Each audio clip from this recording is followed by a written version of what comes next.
Чуть договорю по поводу транспортных наших коммуникаций, которые нам очень важно открыть север-юг и через Абхазию в самом срочном порядке, через Осетию, Южную Осетию.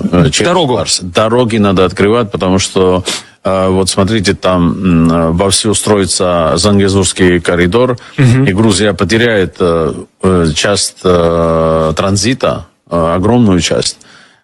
Поэтому срочно нужно, это и для России хорошо, для Грузии хорошо, и для наших соседей. Будет еще очередной транспортный магистраль. Я сейчас, может, сложный вопрос задам. Но у меня было ощущение, что сейчас граница между Абхазией и Грузией, да, на 100% закрыта. Это мое ощущение. Так и есть. То есть там вообще зеро. Да, практически. И вы сейчас говорите о том, что необходимо срочно железную дорогу договариваться, да.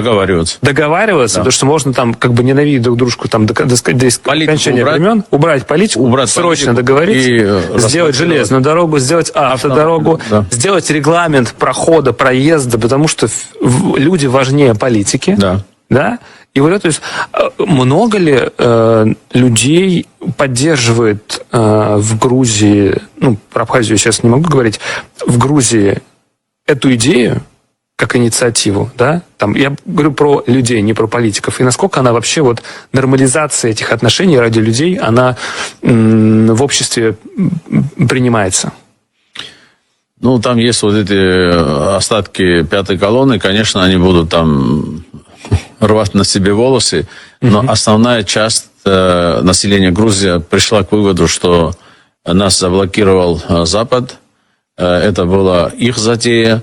То время, это 91 год, первая война в Осетии Южной, а потом в 92-м в Абхазии. Вся эта трагедия закрутилась, потому что наши так называемые западные партнеры... Мы их называем заклятые партнеры, да. Да, значит, приложили руку.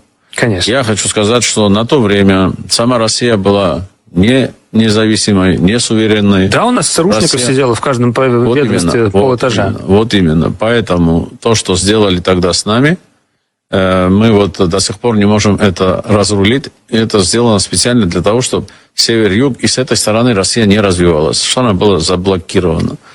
Можно я чуть договорю по поводу